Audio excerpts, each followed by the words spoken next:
So first, you'll want to have a clear idea of who to speak to. You want to make sure you're speaking to your customers, not your users, stakeholders, or just your mates.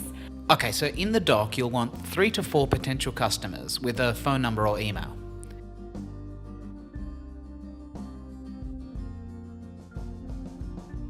Quick definition of customer versus user. Your customer is the one who's getting out a checkbook and actually giving you money, or they're actually pressing download and they're putting their passcode into an app to actually buy it. And what if I'm running a non-profit that doesn't sell like a physical product? Who's my customer then? I mean, if the not-for-profit you're running really depends on money that is being provided by donation, then absolutely your customer's your donor. Wow, so in this case, if I'm getting lots of grant funding, my customer at that point is the fund or government entity that's giving me a ton of cash, right? Whoever is the financial decision maker, they are your customer, so yes.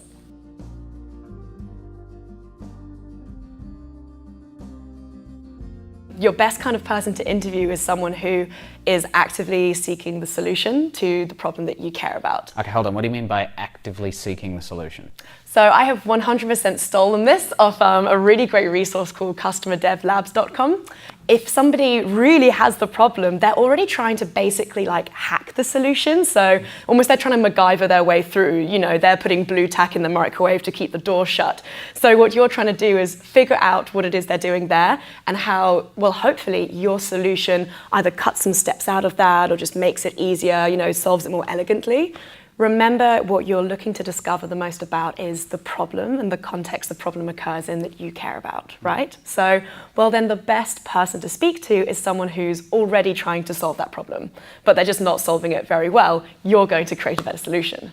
Okay, so a non-profit like Project Rocket, who do anti-bullying workshops in high schools, might be looking for schools that are already trying to run their own anti-bullying programs.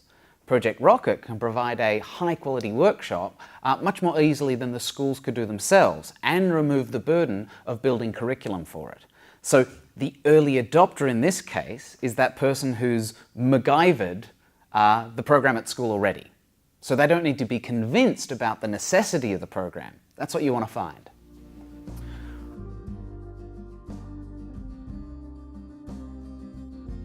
So we get this a lot when people design apps for the first time. They're like, yeah, I'm going to make an app and it's for everyone because everyone uses apps, right? Mm-hmm. Is that the kind of person we want to speak to? An everyone?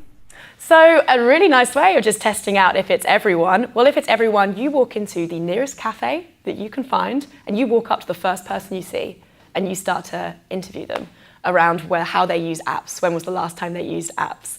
If you're correct, then yeah, every single person you speak to will answer all of your questions in this really enthusiastic way about the exact problem that you've got. Okay, so it's more likely that I need to find people that are interested in the cause that we're supporting, that are, I don't know, maybe have been customers in the past or could obviously become a customer. If I figured out my idea and I've got a guess of what a customer's like and I find someone, what if they're not like the perfect archetype?